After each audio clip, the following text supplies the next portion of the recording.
This podcast may contain explicit language. A census taker once tried to test me. I ate his liver with some fava beans and a nice Chianti.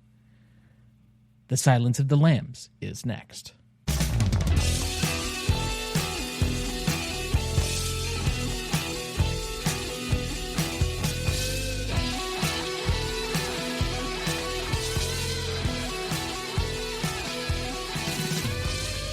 Welcome to the Greatest Movie of All Time podcast, the show that uses a unique grading style to redefine what the greatest movies are. I'm Tom Duncan. And I'm Dana Duncan. Seriously? I thought for sure you would have come in like Hannibal Lecter in this one and tried to like make some big joke out of it, be extra creepy. I thought about it. I actually practiced it, and then I didn't. I was even going to end it by going... So... Again, out of context, if somebody just clipped out your part and just like put that on blast on social, that would be so bad. But given the fact that quite literally, as a kid for at least a dozen years, you would come up behind us as children and say, "Hello, Clarice." I'm surprised at you. That's all. Yes. Okay. Tonight, for our 306th episode, we revisit the Best Picture winner of 1991, The Silence of the Lambs, which celebrated its 35th anniversary earlier this year, directed by Jonathan Demme, written by Ted Talley, cinematography by Tak Fujimoto, music by Howard Shore, editing by Craig McKay, starring Jodie Foster as Clarice Starling, Masha Skorobogatov, as young Clarice, Anthony Hopkins as Dr. Hannibal Lecter. I did not practice that previous name, and I apologize. Scott Glenn as Jack Crawford, Ted Levine as Jame, Buffalo Bill Gum. Also, who names their kid Jame? It's not James or Jamie or just Jame. I don't know, whatever. Anthony Heald as Dr. Frederick Chilton, Brooke Smith as Catherine Martin, and Diane Baker as U.S. Senator Ruth Martin. Background for the movie: The Silence of the Lambs was wide released on February 14th, 1991. On a budget of $19 million, The Silence of the Lambs grossed over $130 million to finish number 4 at the worldwide box office for 1991. The film was widely acclaimed at the time, and it was nominated for 7 Oscars, including Sound and Film Editing. It is also one of only 3 films to win the prestigious Big Five Oscars for Best Picture, Director for Jonathan Demme, Actor for Anthony Hopkins, Actress for Jodie Foster, and Adapted Screenplay for Ted Talley. In 2006, the Writers Guild of America West ranked its screenplay 61st in its list of the greatest screenplays. In the same year, at the Key Arts Awards, the original poster for The Silence of the Lambs was nominated for Best Film Poster of the past 35 years. The Silence of the Lambs placed 7th on Bravo's 100 Scariest Movie Moments for Lechter's escape scene. In 2011, ABC aired Best in Film, The Greatest Movies of Our Time, where The Silence of the Lambs was selected as the best suspense thriller and Dr. Hannibal Lecter was selected as the 4th greatest film character. In 2024, Far Out magazine named the role one of the 10 most accurate movie psychopaths according to the FBI, and What Culture included the role in the top 10 most convincing movie psychopath performances. In 2012, the Motion Picture Editors Guild listed as the 26th best edited film of all time based on a survey of its membership. In 2015, Entertainment Weekly's 25th anniversary year, it included The Silence of the Lambs in its list of the 25 best movies made since the beginning of the magazine. In 2018, Empire ranked it 48th on its list of the 500 greatest movies of all time. The film and its characters have appeared in the following AFI 100 Years lists: AFI's 100 Years, 100 Movies at number 65, AFI's 100 Years, 100 Thrills at number 5. For AFI's 100 Years, 100 Heroes and Villains, we had the number 6 hero in Clarice Starling and the number 1 villain of all time in Hannibal Lecter. AFI's 100 Years, 100 Movie Quotes had number 21, "A census taker once tried to test me. I ate his liver with some fava beans and a nice Chianti," at number 21. The film had multiple sequels, including Hannibal from 2001, the prequel sequel Red Dragon from 2002, and Hannibal Rising from 2007. A TV series starring Mads Mikkelsen was also done between 2013 and 2015. The Silence of the Lambs was selected for preservation in the National Film Registry in 2011. It also placed number 22 on the Cinema Legacy poll in 2025. The Silence of the Lambs has a 95% among critics on Rotten Tomatoes, an 86 score on Metacritic, and a 4.3 out of 5 on Letterboxd. Now, of course, we can't do this by ourselves, so we bring in our returning celebrity guest, the host, or co-host, will you, of the War Starts at Midnight podcast, a CLP contributor, a 5-time club member making his 15th appearance on the show to date. It's the Hotlanta hotshot of hospitality. Please welcome back Peterson W. Hill.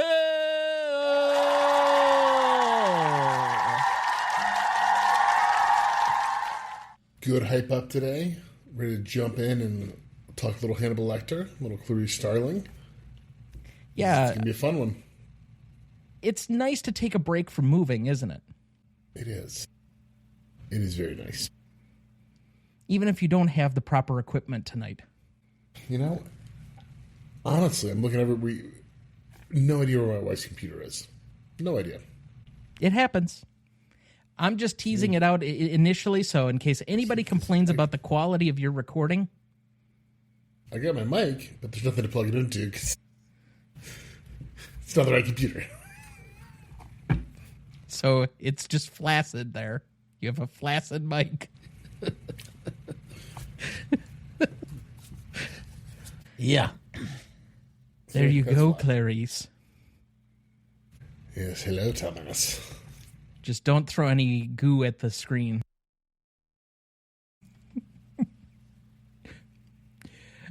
Okay. Well, you were with us only a couple of weeks ago, so no need to immediately check in with you. So we'll dive right into the movie.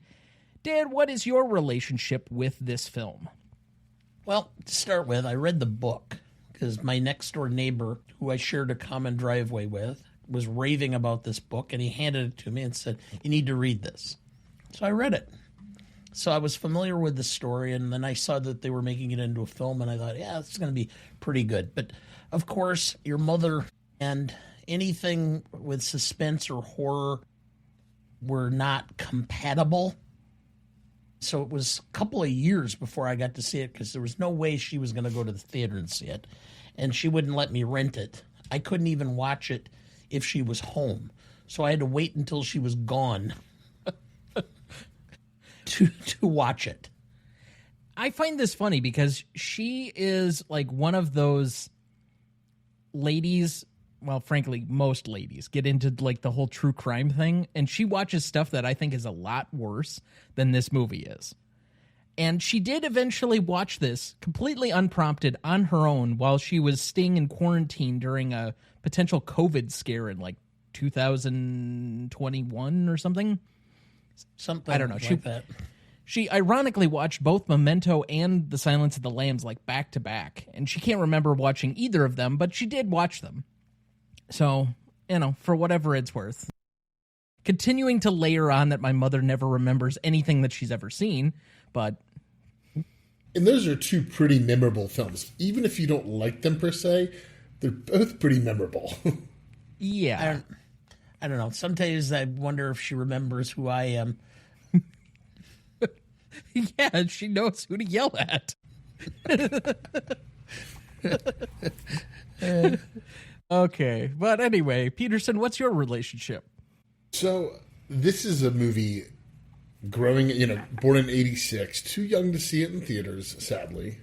So I still have not done that to this day, but it's a movie that I remember walking past in Blockbuster and just being like, that's an adult movie.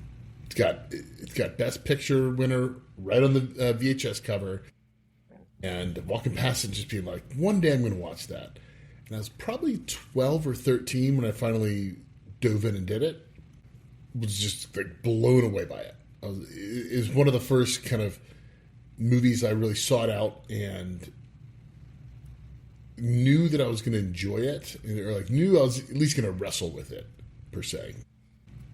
Kind of immediately bought the DVD when I got a DVD player for my TV in my room, and I've seen it, 15 times probably.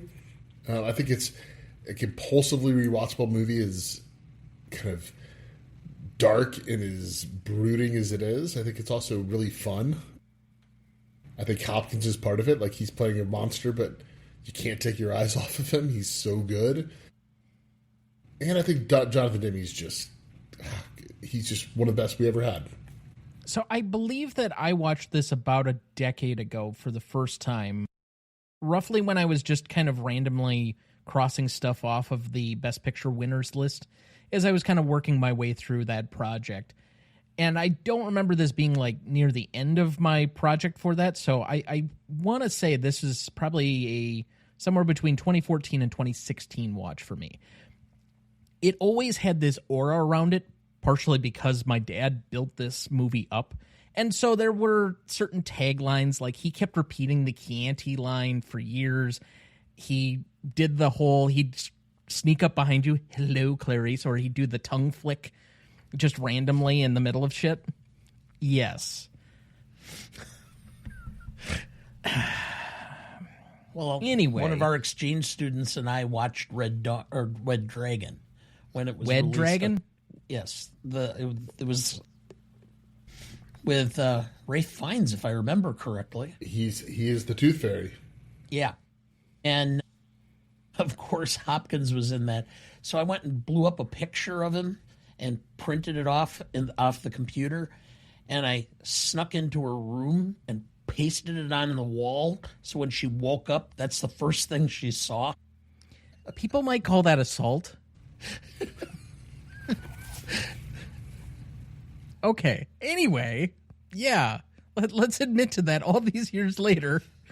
Oh, she knew I did it. And well, I know she knew you did it. She just did not avail herself of the justice system. Mom was right there. She was standing Oh, yeah. there. That's the beacon of all justice is my mother, who fancies herself an attorney. She's got an MD and a JD. Just ask her. Anyway. But it had this built-up mystique around it as being like this truly horrific and terrifying movie, so that when I actually watched it for the first time, I'm like, this is supposed to be like the horror film that won Best Picture and made a big deal about it. I don't know. Maybe I had gotten to the point where I was a bit desensitized, and frankly, unless it's like the true slasher films or some of the modern horror stuff that's like definitely, I feel like those are made in an AI lab to try and get the most out of everybody who's been completely desensitized to all the like previous horror films. That stuff would scare the living tar out of me. Like, I would not have any urine left in my body. It would be all down my pant leg. But this, to me, really wasn't that big a deal. Well, they pulled back on it from the book. If you read the book was much more graphic. Well, there's a reason that Demme and Foster didn't come back for the sequels. They didn't want to do those because they were supposedly much more violent. Well, and also, when you watch this movie, yes, it is scary, but it's more the kind of horror that gets under your skin. It really, like, you think about it, there's only one really, like, I guess two really violent scenes. It's the gymnasium kind of escape, and then it's the ending with Buffalo Bill. Otherwise, there's not much violence. No. I mean, it's a lot of images of violence and a lot of images yes. of, the aftermath violence, but it's, Demme, he's not showing you a lot. And I think that's part of the thing is, if you're the person who watches a movie and really lets something burrow inside of you, this can be really scary. But also, modern horror, I think Weapons was an exception, but a lot of modern horror is all about, I'm going to scare you right now in the moment, but then, the next morning I wake up and I'm like, I don't have any of that feeling. Silence of the Lambs sticks with you. It stays with you in a way that other modern horror movies don't. That's interesting. I guess I don't have anything to compare that with, and I'd be curious if other people felt the same. I guess I've never heard that before. But either way, I think there's at least a good case to be made that coming out of this movie, and as well as it placed, I mean, it wasn't the top grossing film of the year, but it was in that upper range.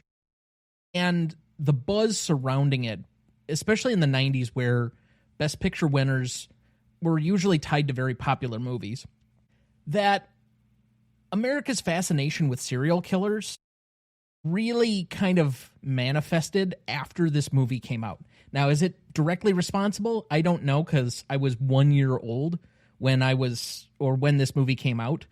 But Unsolved Mysteries came out like in the wake of this.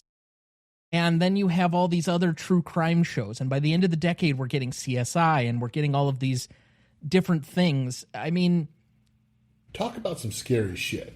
Unsolved Mysteries. Oh, God. My parents would be out and they would be on date night. They'd be away. And I watched that by myself in our downstairs, lights off, and then it'd be like, they were never found. I'm like, what? That show scared the shit out of me. I thought for at least 4 years, when they moved me into the basement and my bedroom was across the hall and like you had to shut off all the lights from the back end, that the Unabomber was living in my mother's office adjacent my bedroom door. You talked and he was about going this to come on get. Yes. You talked about this on the Silence of the Lambs episode before. So Yeah. I was like, all I'd have to do is put on the music and he'd run from the room screaming. Yeah. It was the creepiest fucking show. He couldn't almost watch Airplane because Robert Stack was in it. True story. His mere appearance just scared the shit out of me. But anyway, that was a creepy fucking show. But the point still stands. I think that this movie, at least, if not directly responsible, is a contributory factor that America's true crime and serial killer fascination manifests out of. I think as entertainment, yes. But they've been fascinated for a long time because there was huge deal over Ed Gein, the Boston Strangler. But those were more regional. I don't know if they were national. No, that was national. I mean, it was national. It was getting national. When Ed Gein's trial was going on, there wasn't a hotel capable of holding people in Watoma.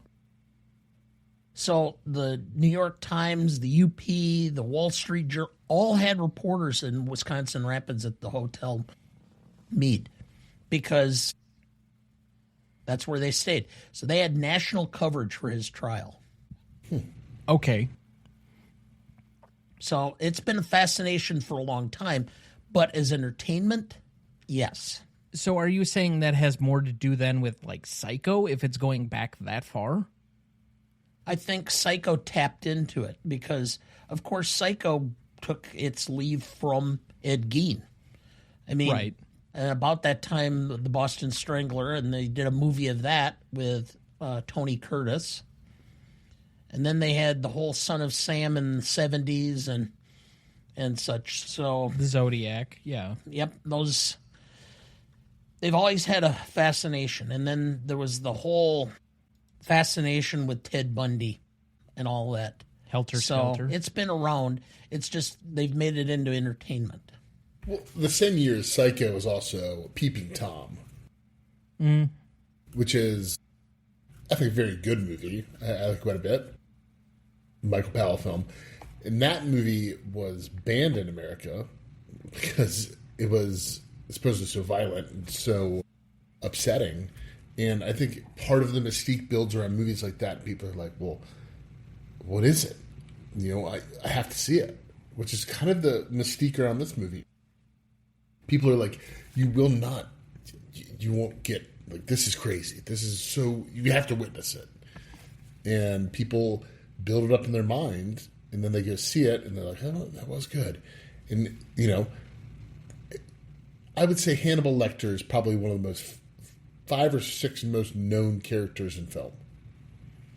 It's quite possible. I think he's up there with Indiana Jones, probably Darth Luke Vader. Skywalker, Vader. I think Darth Vader's more known than Luke Skywalker. Yeah, Vader's more known than Skywalker. So yeah, I'd say Vader's your guy in Star Wars. Han Solo might also, like, They're close. Yeah. I'm trying to think. John Wayne, but that's not like a character. That's just like him being. Yeah, but that's yeah, a star type of thing. So I don't know, but yeah, he's probably up there as a singular character. That's for sure. I'm trying to think of who else would necessarily be in there. I guess in a modern sense, like the Joker, because it's been portrayed so many times by so many different people anymore. And I guess you'd probably default to saying Ledger's the representation of the Joker. It depends on whom you are. For some people, it's Nicholson. For some people, it's Cesar Romero. For some people, it's Mark Hamill. Yeah. I'm just trying to think of Rain Man, Dustin Hoffman's character. I don't think that gets up there nearly as much. Especially not now. Not now. I mean, Dracula or Frankenstein, those are... Does Tom Hanks's Woody from Toy Story get up there? Do we have like a certain animated franchise character? It'd probably be Buddy and Woods. Yeah, both of them. If you're going to go animated, then it's Bugs Bunny. Yeah, but I guess that technically falls into film because there have been some Looney Tunes films. But yeah, I don't know. It would be interesting to make a like most well-known characters in the history of cinema kind of list. And then you'd have to go like do a man on the street type of situation where you're like, have you heard of these 10 characters? Yeah. Would be interesting. It'd be a nice, fun, like summer project type of situation. But anyway, I digress. All right. So then, Dad, do you have our plot summary ready for us? Yes. In The Silence of the Lambs, Clarice Starling, Jodie Foster, plays a young FBI trainee assigned to interview a brilliant but dangerous imprisoned killer, Hannibal Lecter, Anthony Hopkins.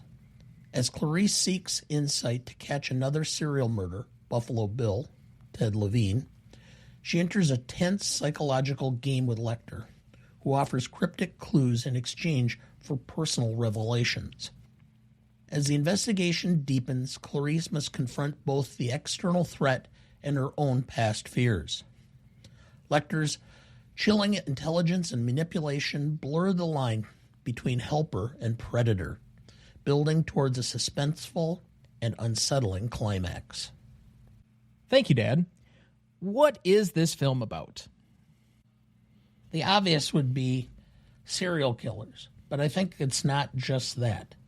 The one thing I've found is I've gotten older is that there's a lot of things that you experience in your life, both good and bad, that end up becoming influential or intricate in in your life or in your profession. In this particular case, her fears is what helps, or Clarice's fears from childhood, I think, is what drives her in her professional circumstances. And the one thing Lechter does by this, Silence of the Lambs, is that once she's achieved this situation, she can take satisfaction that she has reached the point where she can actually accept that she's arrived. And I think that that's part of it, is it's that underlying motivation that a lot of people have that drive them to whatever heights they want to reach. You're talking about a crucible moment. I think this is much more wide-ranging than you're limiting it to just her character, because it's not just her character, but we're talking Buffalo Bill has a bunch of unresolved childhood trauma. He's inflicting essentially young or youthful trauma on all of his female victims. I think there are themes of sexual violence in this. There are themes of predatory behavior, because whether you want to talk about Lechter or you want to talk about Jack Crawford, because I know that's not theoretically explored in the movie, but isn't it in the book that he like has a relationship or comes on to Clarice, and he's like 20 years older than she is? Yeah, his wife had died. There's a lot of weird predatory behavior among all the male figures in this towards the female characters writ large. Yeah, for me, this is a movie all about identity. And obviously, whether that be Buffalo Bill or Clarice, I think Hannibal's pretty comfortable with his own identity. He knows who he is. But Clarice is certainly still trying to figure that out. And it is about, one, her own identity, but also the identity that people assign to her from being a woman. And yeah, that is also then juxtaposed with Buffalo Bill, who is, as they say in the movie, he is not transsexual. He is not part of the transgender community. He is essentially trying to map onto that because of all of his own confusion. He's so confused, he has no idea who he is. And he's truly trying to craft a suit to be somebody else.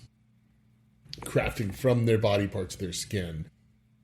So he is looking for his own identity, his own individuality, any way he can.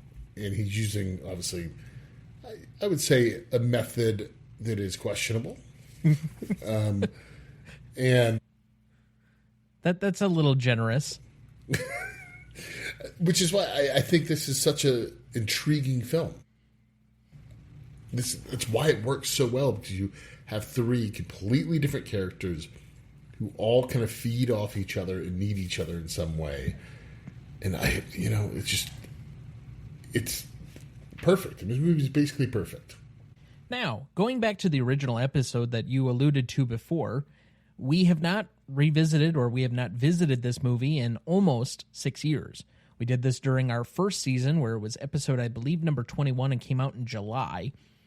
And we are now coming back to it. Exploring that original episode, this next section, our most popular section, Did You Know?, was not a part of the show at that time. So this is completely fresh and new. Did you know? Jodie Foster claims that during the first meeting between Dr. Hannibal Lecter and Clarice Starling, Sir Anthony Hopkins' mocking of her southern accent was improvised on the spot. Foster's horrified reaction was genuine since she felt personally attacked. She later thanked Hopkins for generating such an honest reaction. That sounds like a Jodie Foster thing. Did you know? After Lechter was moved from Baltimore, the plan was to dress him in a yellow or orange jumpsuit. Sir Anthony Hopkins convinced director Jonathan Demme and costume designer Colleen Atwood that the character would seem more clinical and unsettling if he was dressed in pure white. Hopkins has since said that he got the idea from his fear of dentists. The American Dental Association probably enjoyed that. Yeah. I mean, to be fair, there are a lot of people that have fear of dentists. Did you know? When characters are talking to Starling, Jodie Foster, they often talk directly to the camera. When she is talking to them, she's always looking slightly off camera. Director Jonathan Demme has explained that this was done so as the audience would directly experience her point of view, but not theirs, hence encouraging the audience to more readily identify with her. Demme loves his close-ups. That he does. Did you know? One of the inspirations from whom Sir Anthony Hopkins borrowed for his interpretation of Dr. Hannibal Lecter was a friend of his in London who rarely blinked when speaking, which unnerved anyone around him. I mean, yeah. The eye intensity is always how you make anybody feel extra uncomfortable. And finally, did you know? When Sir Anthony Hopkins found out that he was cast as Dr. Hannibal Lecter based on his performance as Dr. Frederick Treves, I think that's right, Treves, excuse me. In The Elephant Man from 1980, he questioned Jonathan Demme and said, but Dr. Treves was a good man. To which Demme replied, so is Lechter, he is a good man too, just trapped in an insane mind. Food for thought. And so with that, we will take our first break, and we'll be right back.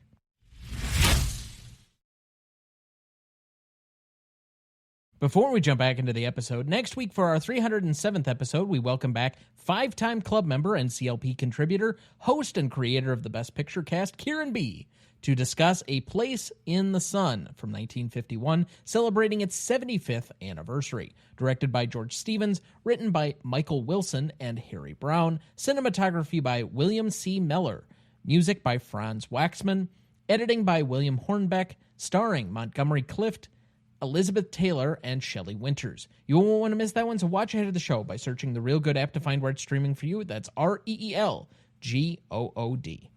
And before we move any further, let's check in with our guest. Peterson, what is going on with you, and where can people find you? Yeah, life is so crazy right now. I'm basically doing these. Nothing really lined up other than this at the moment. I've thought about doing some things at Psycho Drive-In, do a couple articles, but haven't had the time to really jump in. But yeah, catching up on old podcasts and packing away my house. Yeah. Did you find something else already? Not yet. No. Yeah. Okay. The market's so unsteady right now that we're going to wait and sell this, so we're not sitting on this house for that much longer. Okay. That takes us to our monthly GMOAT Hall of Fame. If you've never been with us before for our Hall of Fame, there are two primary requirements. One, that you fit into one of the primary categories that we have here, such as actor, producer, director, writer, casting, whatever that you did, and that you worked on at least 5 films that we've covered during the life of the show. To this point, I think we have 30-some different entrants into our current Hall of Fame. Actually, I probably should have that number in front of me. So, how many actresses? How many do you have? 0 actresses. Okay. I was wondering if it was still 0. Yeah, we do not have a single actress in. We only had 1 nominated, and it was rejected by my co-host. Oh, it was Carrie Fisher. That is correct. We have 4 producers, 8 directors, 12 actors, 0 actresses, 2 screenwriters, 0 cinematographers, 3 editors, 7 composers, 2 different art directors, 1 costume designer, and 1 casting director to this point. But tonight, we will be putting in at least one. I would assume one of these is like a for sure, no doubt, going to get in absolutely entrant this evening, but I have 3 for your consideration. So, for your consideration, we have a casting director, we have a prominent actor, and we do have at least one and a new category. We have a cinematographer. So, dealer's choice, where should we start? Do the cinematographer. Okay. This man has worked on films such as Memento, Batman Begins, The Dark Knight, Inception, and The Dark Knight Rises. He did win an Oscar for Inception. I give you Wally Pfister. Any disagreement? No, I think he's a good entrant. I don't know. He hasn't done anything recently, has he? No, I think he did retire now because Nolan is working with a different cinematographer. Yeah, Hoyt Van Hoytema. Yeah, Hoyt Van Hoytema. Yeah. Who's been doing most of his stuff since Interstellar. I think Dark Knight Rises might be the last one that Pfister did. And then he went off and made his own directorial effort. Yeah. Transcendence with Johnny Depp. Oh, that's right. We all saw that, right? Produced. Yeah, okay. I think I watched more of the Depp trial than I watched of that movie. And that was not very much. Anyway. But all right, so we have our first cinematographer, and we're slowly filling out our Hall of Fame. So that means we only do not have anybody in the category of actress now. I think I'm going to have to break down and have the old-timers group come out and say and resurrect her nomination like they do in baseball when they fail to vote somebody in who should have gotten in to begin with. Jodie Foster's got to be close, right? No. Jodie Foster's only got 3. Inside Man? Okay. Yes, and Taxi Driver. So those are the 3. I went and looked. I added her to the short list to take a look. I mean, There are some people that if we cover the right movies could get in there, but just not there. Well, you could do a 32 anniversary. Scott called it The River Wild today. He was talking about that for his hot movie take. Meryl Streep gets her in, maybe. Okay. He argued it's her best performance. I don't think we've covered to this point a single Meryl Streep movie. Deer Hunter? No? Nope, not yet. That's year, on the yeah. list for Kramer. next year. We have not covered Kramer versus Kramer. You're looking to fill Deer Hunter. I can fill Deer Hunter. Okay, if you want to take that on for your 9th episode next year. At that point, why don't we just put you as like the optional third co-host? No. There's plenty of people who do 9. Anyway, but no, I don't think we've covered a single one of hers. We didn't end up scheduling Devil Wears Prada. I think it lost out to something else. I think there was like a big movie that shared the same anniversary or something. It wasn't the same year, but it was like roughly around the same date, and I couldn't fit it into the schedule. Even with the sequel coming out this year in a couple of weeks, actually. I think it's 4 weeks away. That sounds about right. It's earlier than I thought it was. Yeah, I thought it was more June, like the first one, but I think it's, yeah.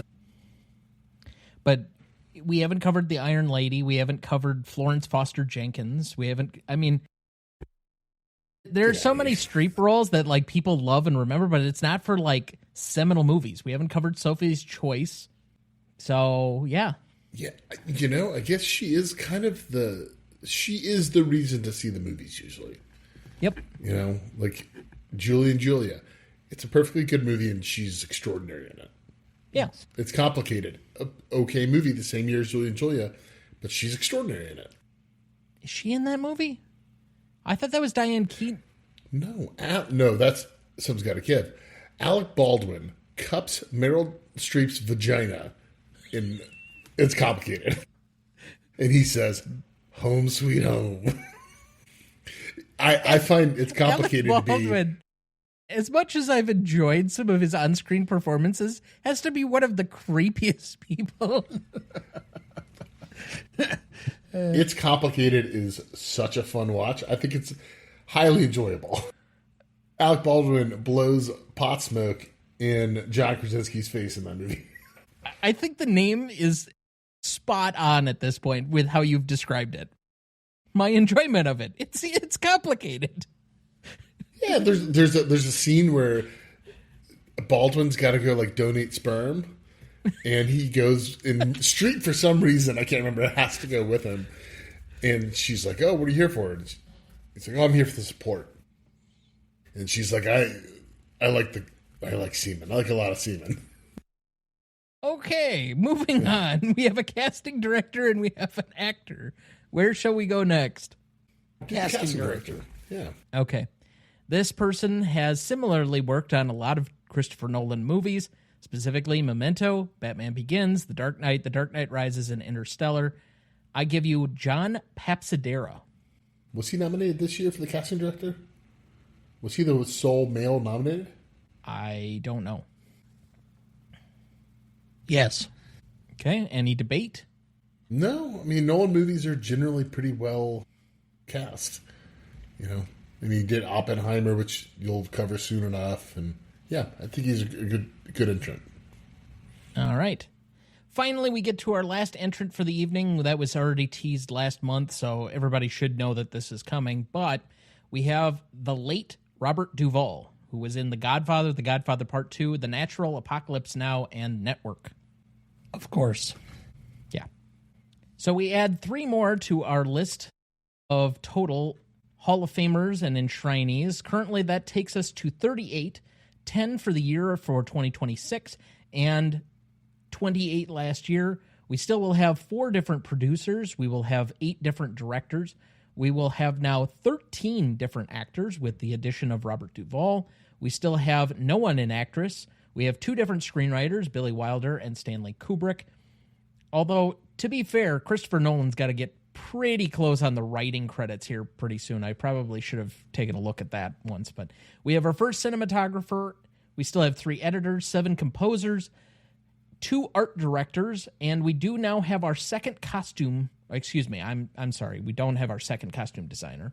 Still have only Edith Head so far in that category as one of our original entrants from 2025. And we now have our second casting director to go along with Mary Vernew. So, yeah, good rounded list still coming out. If only we could fill out that last major category. But someday.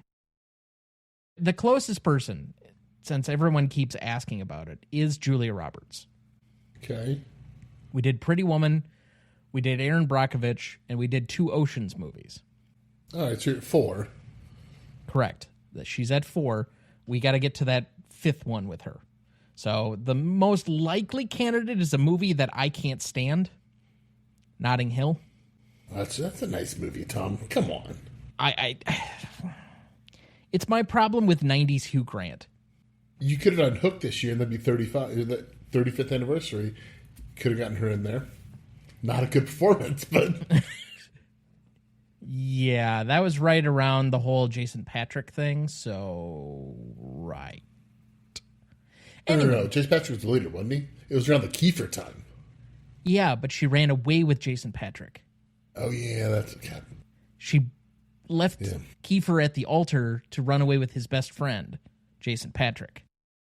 Meanwhile, she was in a fight with Steven Spielberg, which, as everyone knows, if you really want to get ahead in Hollywood, you fight with Steven Spielberg.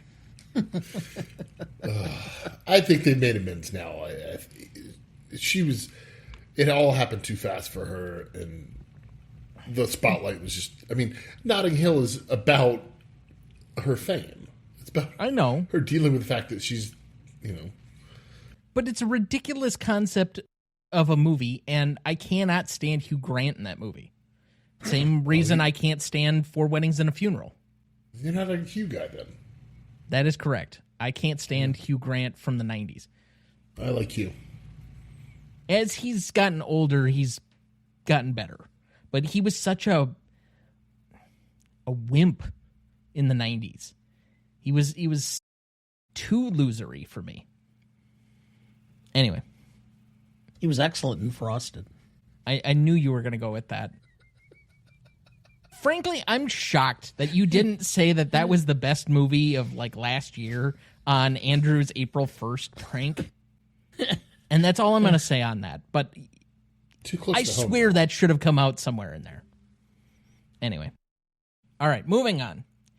Now, if you have not been with us before for any of the revisits, again, you can go back to our original episode from season 1, which I do not necessarily suggest that you do.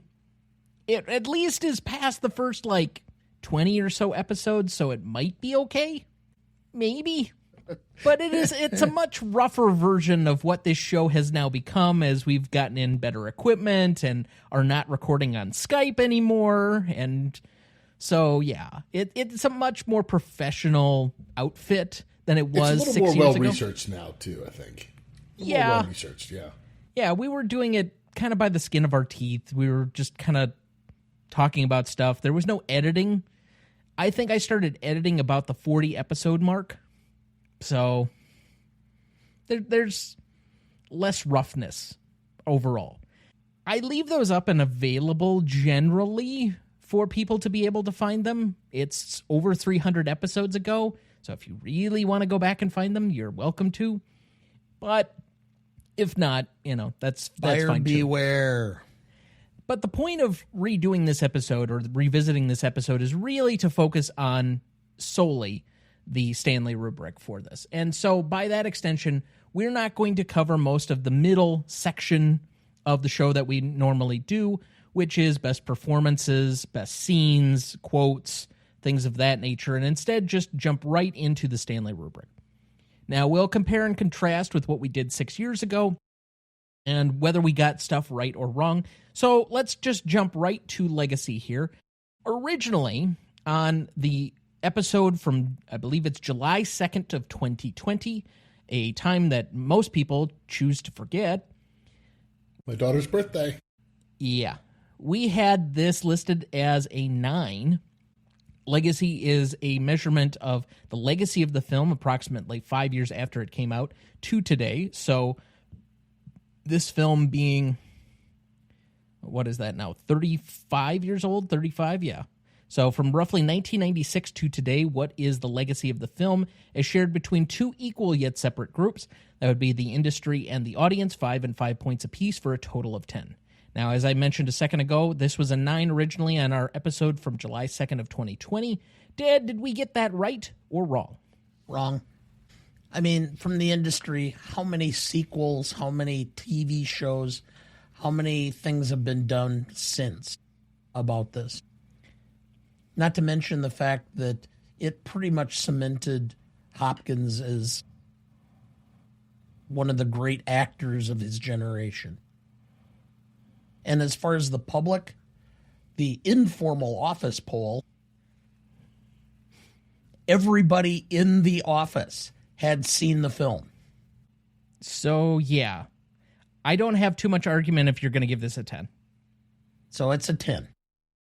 The notoriety of Hannibal Lecter alone, I think, takes this over the top. But even in addition to the things that I mentioned, I think CBS had a Clarice show, which did not feature Hannibal Lecter per se, but it was like a prequel series to even the Silence of the Lambs kind of territory. There have been more things made out of this character and this type of work that I think have developed since then. So I'm in agreement here. I'm on a 10. I think it's inarguably a 10. I think if you covered 100 more movies, 200 more movies, 300 more movies, this is, I'd say, in the top 20. Will always be. I think it's arguably one of maybe 30 to 40 films that I would argue is a 10 in legacy. That most people have heard of, that it's a bona fide. The Godfather's in that list. The Wizard of Oz is in that list. You said the Chianti line. Yeah. Which, it drives me nuts that Hannibal Lecter calls it Chianti when he knows damn well it's Chianti. It's supposed to be a regional accent type of thing, but... What region is he coming from? Come on. I understand. Are you really going to insult Tony Hopkins here? No. Look, I will not besmirch the legacy of Tony Hopkins. One of our finest actors who obviously wins for this and would probably destroy a lot of actors. Like, everyone's going to be like, oh, he can only do that. But he just goes... 6 years after this movie, he's in Meet Joe Black, where he's playing, like, a billionaire who's this sweet, loving father in, like, grappling with death. That doesn't happen. But, no, I think a 10 easy here. And I think part of the reason it's a 10 is because you have the Chianti line, but also put the lotion in the basket. Like, think of all the different lines, you know. I think just the poster alone for this movie, so many people see it and they're like, oh my, yeah, Silence of the Lambs. Like, it is ubiquitous. I'm rather shocked that we got a near unanimity among our office staff, because that never happens. But anyway, it's a 10, so we move up a point in that category from our original score.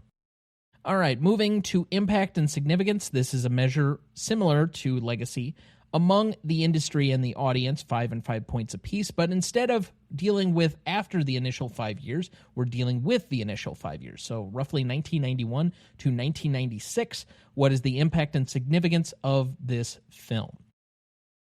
Dad, did we get this right or wrong? We originally had a 9 for this category. Wrong. Okay. Industry's a 5. For a film of this type, non-tentpole, non-franchise, to draw where it did at that time, it even drew bigger in rental because people who didn't go to the theater rented it. It had a life of its own within that 5 years. No question in my mind, it's a 10.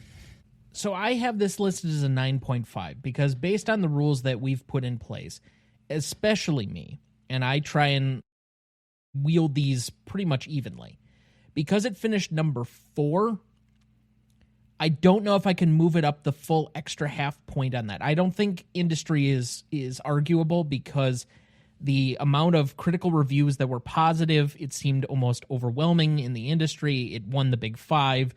That's inarguable. So, can I ask you a question there about that? Because, all right, the couple movies ahead of it are Terminator 2 Judgment Day, sure, which is R-rated, but the kind of R-rated movie you're like, I'm going to take my kid to. Right. Like, my kids are not that far off from seeing Terminator. They're 7 and 9. They're probably 3 or 4 years, but still. Second is Robin Hood, Prince of Thieves, which is a four-quadrant movie. Okay, I'm looking at whatever I'm looking at's got it. Well, the worldwide box office was Beauty and the Beast 1, Terminator 2 Judgment Day at 2, and Prince of Thieves at 3. Like, I get that 2 of those are more aimed towards at least a teenager crowd, if not a young children's crowd or a family's crowd, and so they're going to have different categories. This is the more horror film. It's R-rated. It's going to be tougher to get people in. And that would be the one reservation that I would maybe give you is that for all the things that were working against it, because this was not an era, unlike now, where R really doesn't have much distinction to it anymore. Like, kids went and saw Deadpool. Like, they did. They went and saw Deadpool and Wolverine, and both were hard R's for violence and language and all the other stuff. That movie sucks. Deadpool sucks. Yeah. The first Deadpool was good. The third one was terrible. Anyway, but I'm just saying, Joker made over $1 billion as an R-rated movie, but that was not the fate in 1991. R was almost like a death sentence sometimes for films. Which is why, this movie is number 1 for several weeks at the box office. It comes out in February. Awards roll around literally a year later. It comes out on Valentine's Day. What a weird way to celebrate Valentine's Day. Hey, honey, let's go watch a serial killer. We can have a nice bottle of Chianti after. And then... But it's just one of those movies. I'm with Dana lockstep in a 10 because...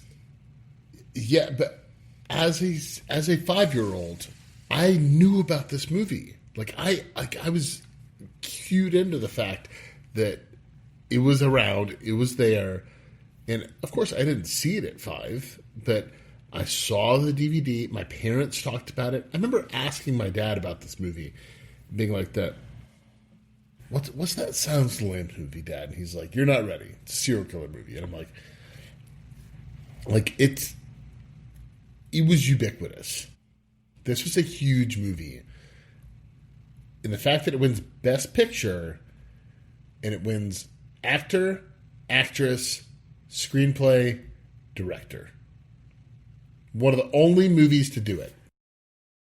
Well, but that's more industry. That's not the audience. What we're arguing about is the audience impact and the rest of it. I understand the stuff coming out of this movie, but similarly, there was a lot of stuff coming out of movies of this era that I think made it into the lexicon, the cultural iconography of the time, such as all of the lines from Terminator 2, which I kept repeating as a kid, even though I had no concept of what Terminator 2 was. So like... I was 5 when Terminator 2 came out. I saw Terminator 2 when I was 6 or 7. I saw it on VHS. I saw it literally the next year. I didn't see it in theaters, but I saw it almost directly after it released. Where Silence of the Lambs, that wasn't going to happen. This is the fact it made the amount of money it did is incredibly impressive because it is a very narrow focused film as far as box office goes. The problem that you're suggesting then is that you grade it on a curve, and I think that opens up too many doors overall. So what I'd like to do here, and this is rare, is I want to put this on ice and come back to it because I want to see how some of the other categories finish out. Look, because again, we're going because with revisit episodes, we're not averaging anything. We are negotiating a final thing. So because of that. I'm going to stay right now at my 9.5. You both can stay at your 10. We will come back around for the negotiation on this category once we've finished the other ones. Is Greg Bavino hanging out? What's going on? All right, then let's move to novelty here quickly before we take another break. This is a measurement of the originality of anything having to do with the movie, as well as the execution, 5 and 5 points apiece between those two halves for a total of 10. Originally on this one, back in July of 2020, we had an 8.75. I think we were just slightly too low. We were in the ballpark, but I have this currently sitting at a 9. I think this is actually a fairly original movie because I don't remember there being a ton of serial killer-like movies like this. I mean, we talked about this when we talked about Seven last year, that felt different and somewhat to itself, but it even then is playing a little bit off of what this movie accomplishes. It's a different movie entirely. Like, I don't want to take anything away from Seven. That is done with a different aesthetic, a different thing that it's trying to achieve. But this movie does create an opening so that eventually Seven can be made because this was popular. And I just don't see that a ton of these kinds of movies were being made yet in the early 90s. This opens the door for a lot of crime thriller-esque stuff that we hadn't really had before. And I think there was a bit of a revolution between this and the opening of like NYPD Blue and Law and Order that kind of reinvented what the cop procedural, the cop thriller, the crime thriller was at this point in time. So I have that at a 5. Where I have this just slightly underneath, and I know this is going to be unpopular, is I have this at a 4 for execution. I think this is a very good movie. I don't think it is the best executed movie I've seen. I think Jodie Foster is very good in the movie, but would she be up near the top of my best performances of all time by an actress? I don't know. It's not something that I would immediately think about. Hopkins, yes, because the character he creates is so iconic. But there are other performances in this. Ted Levine's a little campy as well. I mean, he creates an iconic character because it's such a goofy character. So among all of those things, I will take the unpopular stance here, and I will go with my 9, and I'll let you guys now lambast me for the next 5 minutes. Do you want to go, David, or do you go want ahead. me to? Go ahead. Go ahead. Okay. This is the intelligent version of the slasher movie. This is an extension of Freddy Krueger and Friday the 13th. It's the same type of thing, only this isn't done in an intelligent way. So I do not believe it is completely original. I have it as a 4 for originality. There was also, as I pointed out, Tony Curtis was the Boston Strangler in the late 1960s. So there was at least one other serial killer movie. So there were also some made-for-TV movies, if I remember, Son of Sam and some of those in the late 70s, early 80s. So I have that as a 4. Execution, I think Demi did such a great job in directing. I thought, and Hopkins did such a great job. And I think Jodie Foster, quite frankly, it's probably the best performance she's given in any movie. I can't think of one off the top of my head that I would say is better. Nell? I think this is undoubtedly her best role. So I'm at a 5 for execution. So I'm at a 9, but so we're at the same place, but different concepts. I matched Dana with 5 execution, and I think it is inarguably one of the most perfectly crafted movies from a cinematography standpoint. I think it is beautifully lensed. It is so unique and is an incredible encapsulation of the aesthetic that Demi is wanting to achieve. Script-wise, I think it's about as interesting as a script can be, performance-wise, I'm with Dana. It is Jodie Foster is better than she's ever been. Hopkins, I don't know if Hopkins has ever been better. He might have been, because he truly is. I would say Hopkins is perhaps one of the 5 to 10 best actors we've ever had grace the screen. He is one of my favorite actors. I think he is truly brilliant. But it's just, as far as execution goes, I think it's perfect. I think I'm going to take the half point off on originality, because it is highly original, but also it is a little bit of a well-worn trope in some way now. Now, so we're talking about what comes after, but, I think I go 9.5 in this category, but if you guys really think the nines were to go, I'm not going to fight it that hard, but I think... I'm okay with a 9.25. Okay. All right, so then that moves that category up a half point from its original score. We will take our next commercial break here and be right back.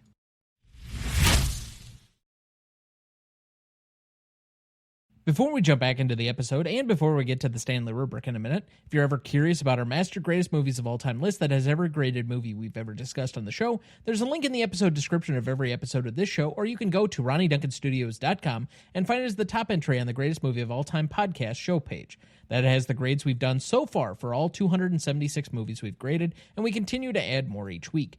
Make sure to check that out as we go and follow along. Dad, I know we have a long list to get to this week for In Memoriam. We do.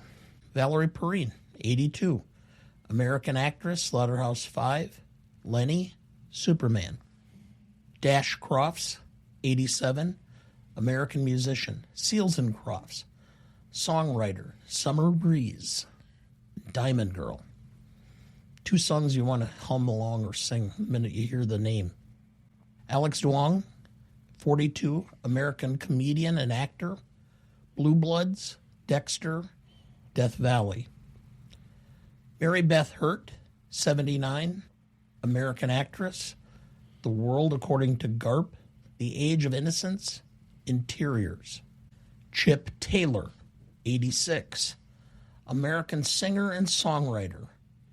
Angel of the Morning, Wild Thing. James Tolkien, 94, American actor. Back to the Future, Top Gun, Dick Tracy. And Chuck Norris, 86, American martial arts artist and actor. Walker, Texas Ranger. Missing in Action, The Way of the Dragon. Okay. So, going through all of these individually, Valerie Perrine has been on a movie that we covered in the history of the show. That would be Superman. Did a fine job in that movie. I have no complaints there. I would agree with you that as far as Dash Crofts is concerned, Summer Breeze is kind of a catchy tune. I remember it best from being Ted Mosby on How I Met Your Mother's guilty pleasure song. For what whatever song it's is worth. that? Because I know How to Met Your Mother, but... Summer Breeze? Yeah. Makes me feel fine. Summer breeze makes me feel fine. Oh, yeah, okay. Yeah, which you clearly don't know the words. Blowing through the jasmine in my mind. Yep. Anyway. Alex Duong, for being on Dexter, if he was in the regular part of the show, I don't really remember him. He was kind of a younger man, so it's a bit unusual. Mary Beth Hurt, we did cover on a different show that we were guesting on for The World According to Garp, which might be one of the weirdest things that I watched last year. And the sequence where she's cheating on her husband and blowing the other dude, then bites his dick off. She is in my number 11 movie on my CLP list. Okay, and that was? Age of Innocence. Okay, it's not a film that I've seen, so I forgive me there. But without Chip Taylor, I think the movie Major League that Dad and I love so much is a completely different movie. And while his version of Wild Thing and the Trogs is not featured in the movie, it's still Wild Thing the song. So I'll give him credit for that. James Tolkien, 2 huge movies, back-to-back years from the mid-'80s, Back to the Future as the principal and Top Gun as the original, I don't know, is it aircraft carrier commander? He just creates some iconic lines. Is he Penny's dad? In what? Well, Top Gun Maverick, Jennifer Connelly is mentioned, like her character is mentioned as like, oh, you have this fling with a flyboy, the commander's daughter. I wonder if that's her. I don't know. I don't think I ever made that connection, but I've seen Top Gun once and Top Gun Maverick like 15 times. Now, to be fair, the biggest name on this list, bar none, is Chuck Norris, famous for all the Chuck Norris jokes. Did you know that when Chuck Norris died, Peter said God wanted to see him, so he went in and God says, well, Chuck, I want to welcome you. He goes, get out of my chair. Okay. But I've only seen Chuck Norris professionally act in one thing, and it was as himself. So all I want to say is, for his performance in Dodgeball, thank you, Chuck Norris. Chuck Norris is not going to be remembered for his acting prowess. He's a bit of a trumper, too. It's disappointing. But people make mistakes. At the end of the day, I think Chuck Norris was... He was a good life stream of entertainment for the 80s and 90s. Not really my tempo, but I think he Walker, Texas Ranger was a great, you're on vacation, it pops on, you're going to watch it. I never did, but sure, for some people, I think that would be a thing. All I'm saying is that he contributed to the culture at large, and provided that we seem to be in a down-facing moment for MAGA at this point in time, and I hope that continues, I can overlook what he did in his own politics. Much like, well, I guess because I just like laughing at Steven Seagal, I don't have to overlook his MAGA-ness. So that's another guy. I do think that Chuck Norris had a little bit more of a complicated relationship with it than Steven Seagal, who... I don't know. Yeah. I don't know. Between Seagal and Kid Rock, I mean, they become punchlines. I mean, if you ever want a really good time, there's a supercut of somebody putting together all these times Steven Seagal's run on screen. It's good. Steven Seagal's one of the worst runners in history. He makes Ansel Elgort look like Tom Cruise. Okay, well, anyway, now that I almost did a spit take on Steven Seagal running. Chuck, if you're up there in heaven, I hope you one day get to do a split and then punch Steven Seagal in the nuts. Anyway, moving on. Any additional remembrances or commentary on any of these? No, it's a lot of people that I think had great careers, but not the top of the crop. I think Valerie Perrine, Mary Beth Hurt, they're great names, but not huge people. There are people that had very steady careers, but didn't have nearly the name recognition that we've had in some other weeks that we've been talking about. Chuck Norris is Chuck Norris to himself, and I think he's more reputation and a cultural figure than he is necessarily an entertainer, but fair enough.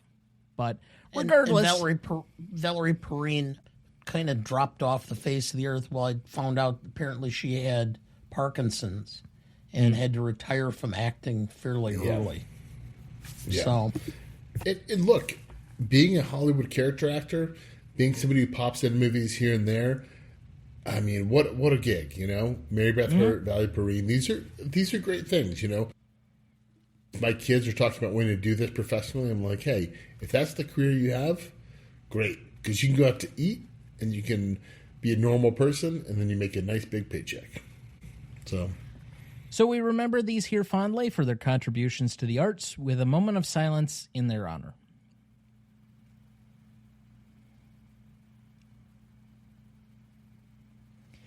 Thank you.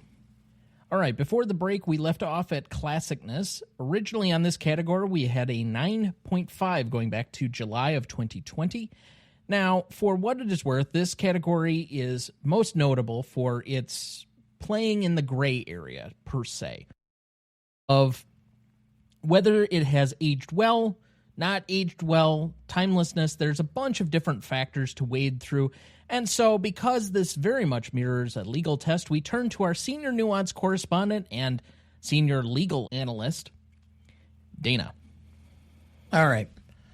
Well, being a film of this age, the first thing I wanted to do was look at law enforcement and technology as far as investigation. Well, they kind of stayed away from a lot of the law enforcement aspect of it. So it's not like they were using, antiquated computers and all this and big box cell phones and all that stuff. So to that extent, there's nothing, the technology that's that bad. They were able to contact Johns Hopkins and get information, which they didn't show. I would assume, though, that Johns Hopkins had to go through and do a paper search back at that time, but still not a problem. The story itself had really this is a story of the female lead. It's just that Hopkins created a character that was so incredibly memorable that it took over. The only thing I would say that I would have an issue with is the lack of diversity among the cast. But when you consider that Thomas Harris, who wrote the book, was an African American and did not put any in the book, I don't know if I can find fault. The best friend in this movie is a black female.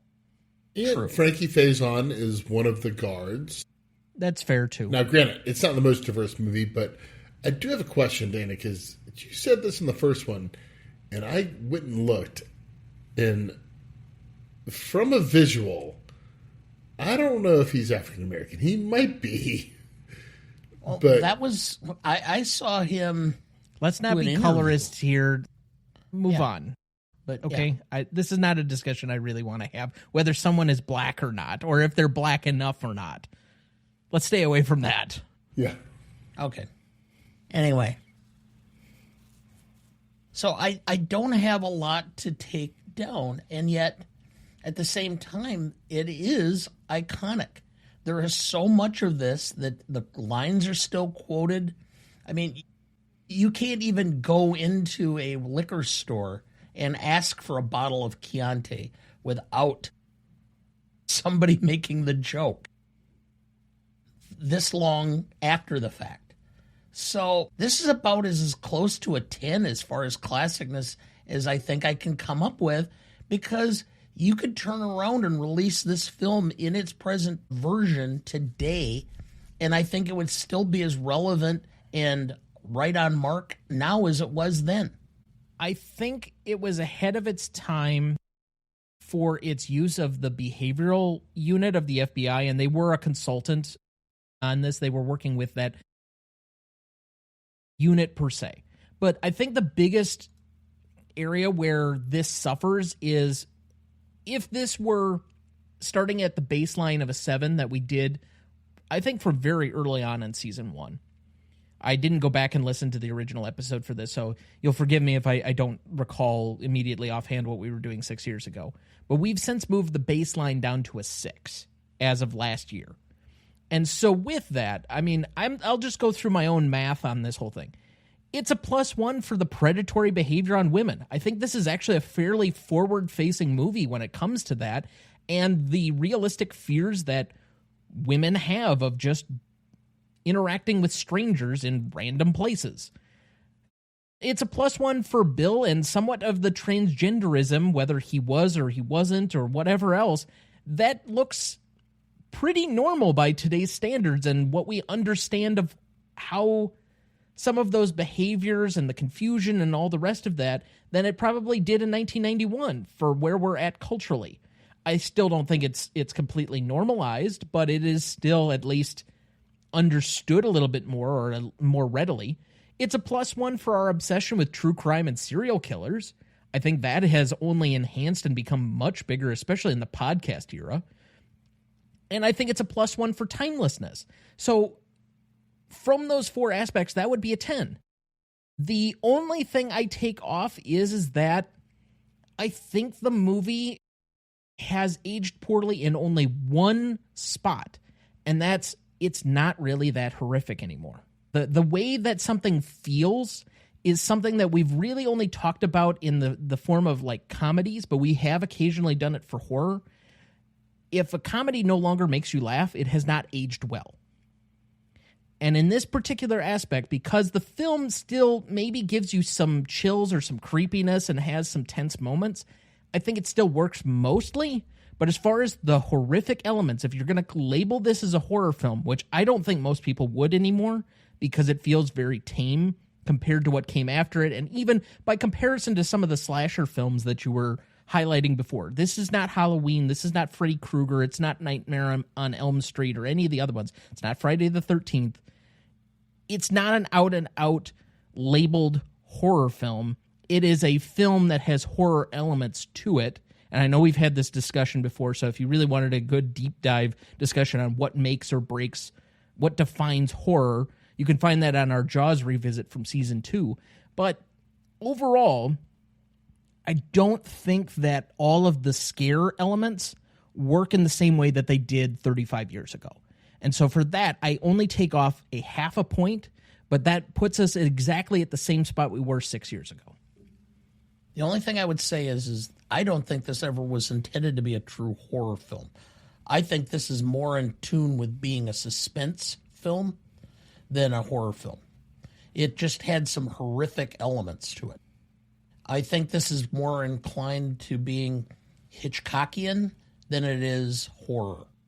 And to that extent, if you just watch the last 15 minutes, 20 minutes of the film, and see how Demi shortened up the edits so that it continued to build tension going into the long scene with Clarice in the dark, and then that was drawn out so that you weren't sure whether she was going to make it or not.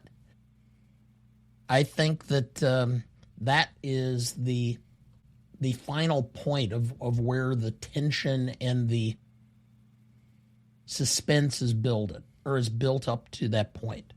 So I stick with my 10 right now. But all right, let's throw our third score in here.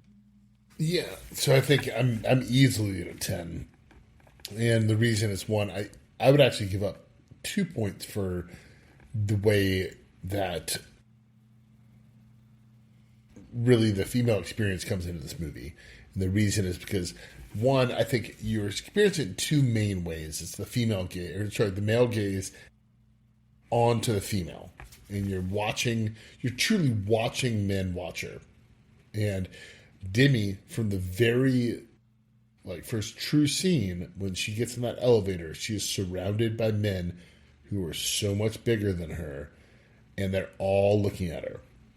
And I think what's important is your opening scene where she's running on the track or the field is her. She's in her element. She's by herself, and she can be truly on her own. And there's no gaze there. The gaze starts when she's around other people. And then secondly, when, God, I'm drawing a blank on her name, but when she does get abducted, it's the thing where she's like trying to be a good person. And she's like, I can help this guy. And she knows she shouldn't, but she does. And she's like, maybe this guy's okay. And I think that is a situation that if I saw the guy in there, I would just go help him. But the way Demi frames it, you're like, oh, this, like, she's really thinking about whether or not this is the right decision. So I would give 2 points up on that perspective as well. I think from a technological standpoint, I think Dana hit it on the head. They do a great job of making it feel perfectly calibrated to any time. you truly feel, other than a couple antiquated things, this could be any time. But I don't know how you fall under a 10 for this. I don't. It's, to me, as far as classic goes, it's up there with Jaws, Psycho, those kinds of movies. I mean, they even explained the 10-year, paying off the storage unit for 10 years in advance so that we didn't have a very bizarre episode of Storage Wars. Oh, yeah. I mean, I don't know if this is where my, kind of fear of storage units kicked in, but the storage unit's so creepy in this. You have a fear of storage units? Not a fear, but, there's just, weird kind of cavernous spaces. Our storage unit is in a building inside, and it's kind of weird to go into because you're the only one there. There's so many different units, and you're like, what's in these? One thing, Tom, I did respond to this, but you said you don't find that horrific anymore. I'm with Dana. I don't think this is really a horror. I think this is a thriller and a suspense with horrific elements. Because the horror only really kicks in the last 15 minutes. And this is why I wanted to wait a little bit on a previous category. I am willing to horse trade a 10 here for a 9.75 on impact and significance. I would flip it the other way. But I'd put a 10 on your impact significance and a 9.75 on classicness. I gave you what I'm willing to do. I actually agree with you, Peterson, but should we give in to him? I think this is more likely to be classic than it is necessarily for the immediate impact of the film. All right. I can take that. It's the same score either way. Yeah. All right. So then that finishes out both impact and significance at a 9.75 and our new classicness score, which will be a 10. So already, if you're keeping track at home, we moved up a point in legacy, a 0.75 in impact and significance, a half point in novelty, and a half point in classicness. Finally, we get to rewatchability, where we will average the scores. We're not going to horse trade on this one. We originally had a 6.25. This is a very subjective test for everybody. I will start with what I believe to be the objective score, and I might be conservative on this one and a bit low. I will say we got this probably very wrong, but I have an 8. Well, that's what I have. So... And I'm at a 10 because I've seen it a million times. I'm probably going to watch it a million more times. And that's just, yeah. Okay, and since we average this out, that's going to be... 8.66? That is correct. Very good math. An 8.67, but still. All right, so that moves it up almost 2.5 points by itself there. Finally, we get to audience score on this one. For the original audience score in our first season, we had not added in the Google users yet, so we only had a 95% on Rotten Tomatoes, and that's what it has stayed since that time. So in 6 years, it has not changed at all. But the audience score on Google is only a 91%, so that does bump us down to a 9.3. So 9.5 to a 9.3 minus 0.2 points. That is the only category in which it moves down. So to repeat the categories on this one, we moved from a 9 to a 10 on legacy. For impact and significance, we moved from a 9 to a 9.75. For novelty, we moved from an 8.75 to a 9.25. For classicness, we moved from a 9.5 to a 10. From 6.25 to a 8.67 on rewatchability. And for audience score, we moved down from a 9.5 to a 9.3. The original total score on this one was a 52, and it is currently placed at number 35 on our list. Our final total is 56.97, and that would currently place it on our list. Do either of you want to take a shot in the dark? Number 8. 11. You're both too low. It's number 3. Whoa. And actually, I thought it might get our significantly higher, And quite frankly, after having seen it again after a while, yeah, I can't believe how good of a film it is. I think after you get by the initial, apprehension of it, every time I watch it, I seem to enjoy it more. Now, it does bump Psycho out of the top 10 then, and it bumps The Dark Knight now down from originally it was a number 1 overall to now number 4. But this also marks the fact that we have revisited Jaws twice. We have revisited The Shawshank Redemption, North by Northwest, 12 Angry Men, Casablanca twice, and Pulp Fiction that are all inside the top 10. Only Rear Window, The Empire Strikes Back, and The Dark Knight were originally within the top 10 when they were slotted. So, for the most part, a lot of these revisits just keep bumping things up higher on the list. I mean, I love The Dark Knight. I think it's a great film, but it can leave the top 10. Based on the Rubric scoring, I think it is approximately where it should be. The current 10 would then be Jaws, The Empire Strikes Back, The Silence of the Lambs, The Dark Knight, The Shawshank Redemption, North by Northwest, which I think most people would think is the outlier, but that's more of a personal favorite than anything. 12 Angry Men, Rear Window, Casablanca, Pulp Fiction. Pulp Fiction is probably my least favorite of the 10. Not my favorite, but I think there would be, other than North by Northwest, I think most people would not have a problem with that as being the top 10. I would flip Psycho and North by Northwest, and that's just personal taste, because North by Northwest has never been my Hitchcock, but that's just me. Not having the number 1 CLP list film in The Godfather place inside the top 10 is going to be the number 1 complaint. That is currently 12th. Just saying.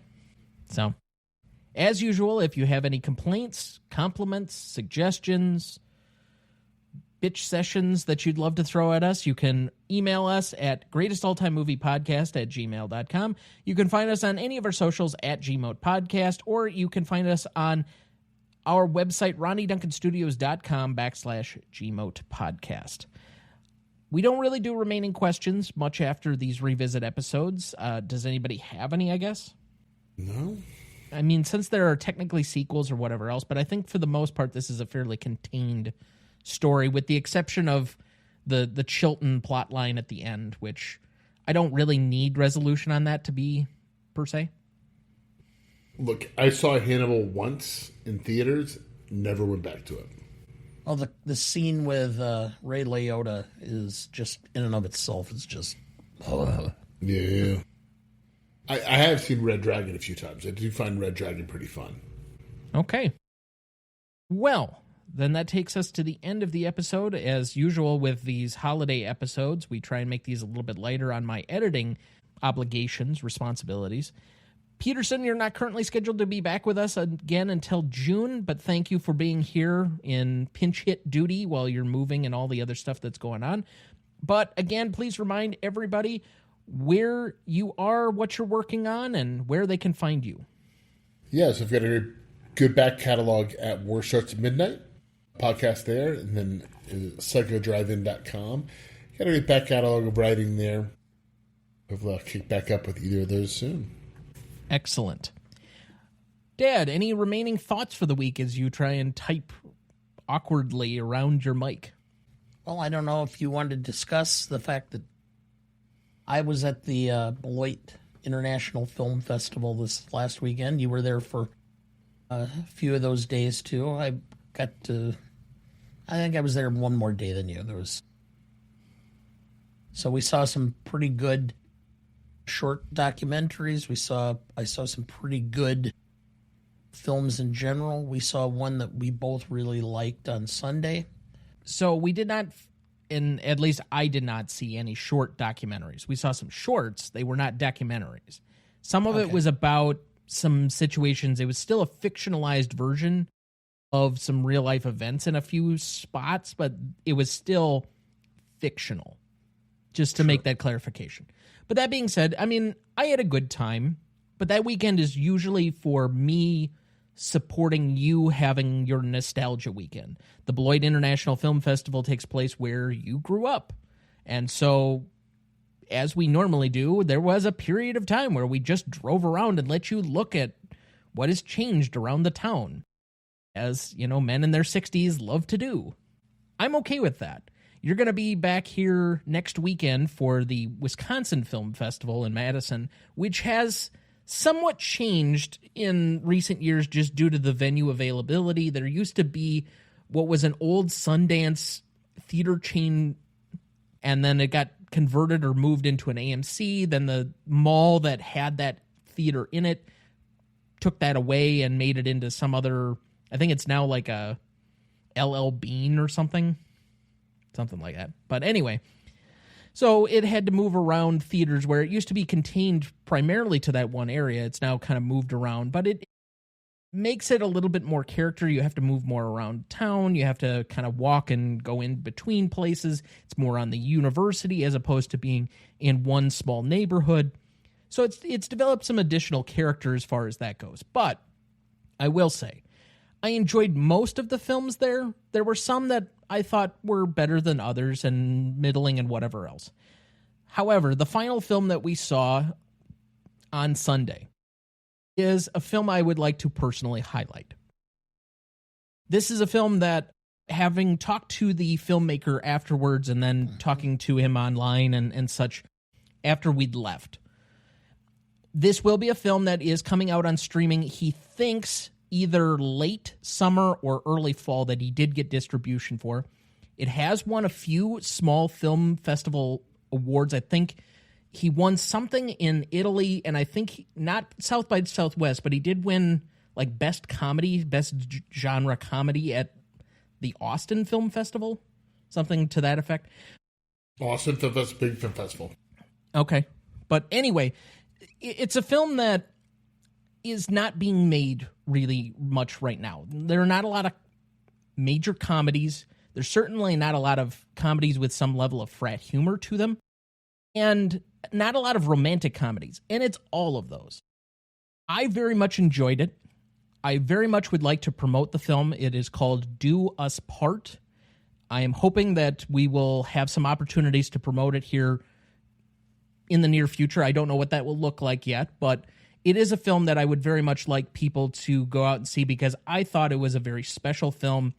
I thought, while there are some crude moments, I thought it had a lot of good heart to it and was a very enveloping story.